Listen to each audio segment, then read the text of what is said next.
Hi, my name is Chris and welcome to this video on designing a data strategy. This relates to Learning Objective 8, where we consider how to design a robust strategy that includes an element of how we use big data and analytics and even data visualization to solve business problems. There are a number of frameworks that we can use to help us design a data strategy. The one that is discussed the most in the micro-credential content is the SMART framework from Bernard Marr. In this framework, we start with an idea of a holistic approach to our strategy, right? And we think about it in different perspectives using a panel. We have to consider the data needs and how we prioritize those needs, and then how we're going to obtain the data.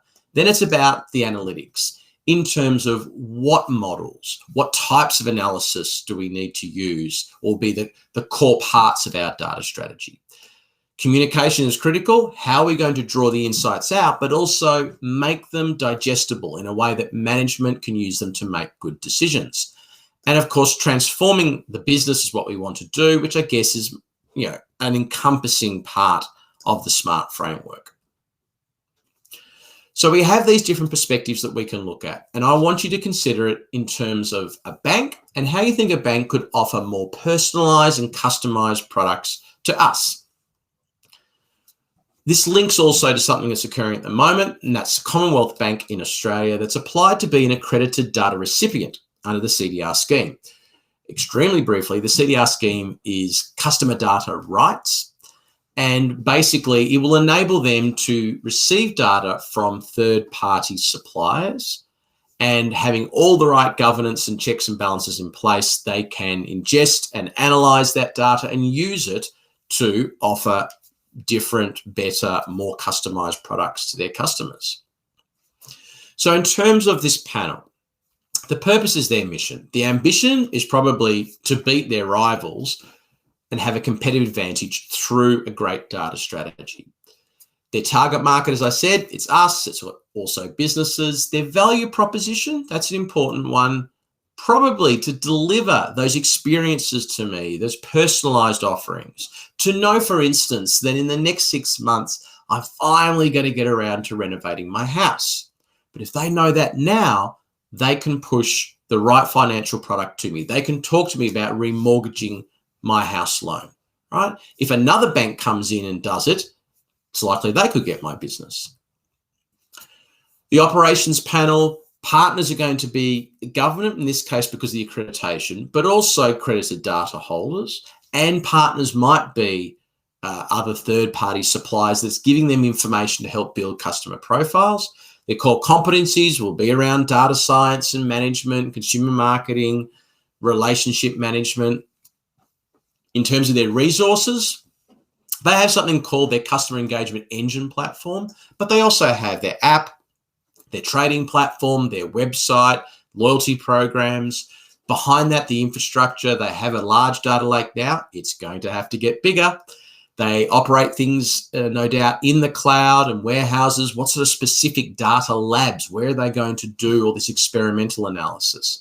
The people, they need to have data scientists and analysts, as well as good marketers, digital marketers, relationship managers, brilliant marketing communication experts, right? A key thing in the finance panel is the cost in this case, because they're saying, Commonwealth Bank, they're going to spend $6 billion in the next 5 years. So just think about how much they're going to change. That's what they're willing to risk and invest in order to reap the benefits down the track.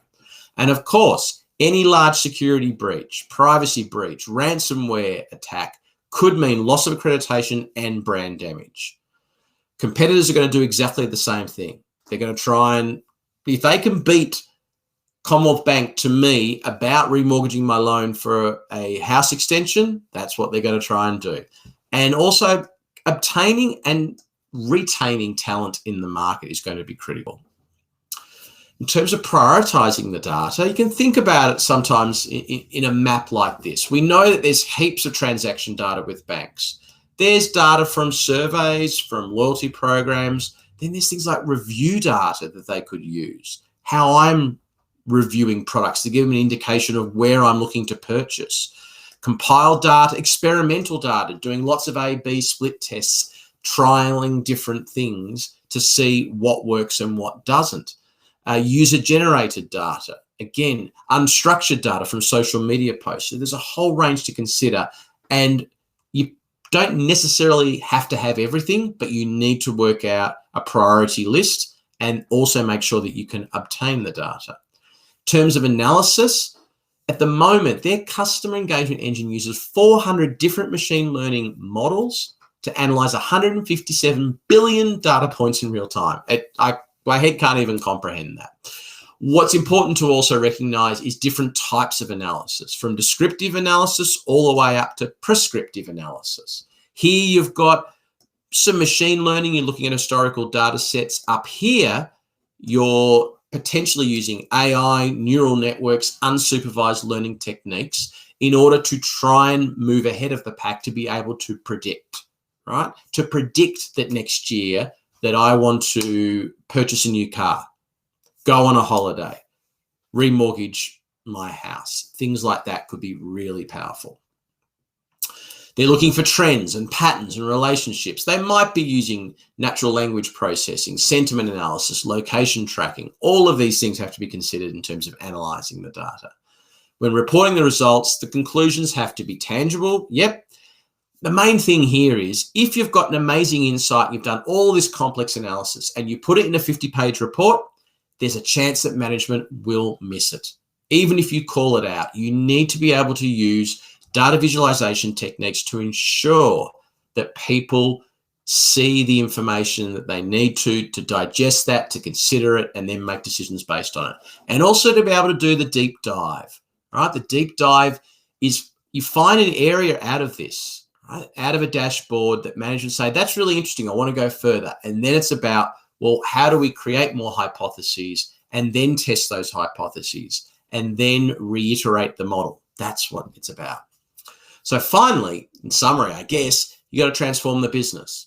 Your data strategy needs to be transformative. It needs to deliver some sort of a competitive advantage, or you will fall behind and be beaten by rivals. I think that Commonwealth Bank's workforce structure and their strategy will be completely different in 2025 from what it was in 2020. Completely different. And you can see that because they're investing $6 billion. Their data strategy will also lie at the core and the heart of their overall corporate and business strategy. And that's going to happen for a lot of other companies, not just financial institutions, insurance, retail, government, entertainment. All of these industries are moving to a point where data and data strategies are the key part of their overall business strategy.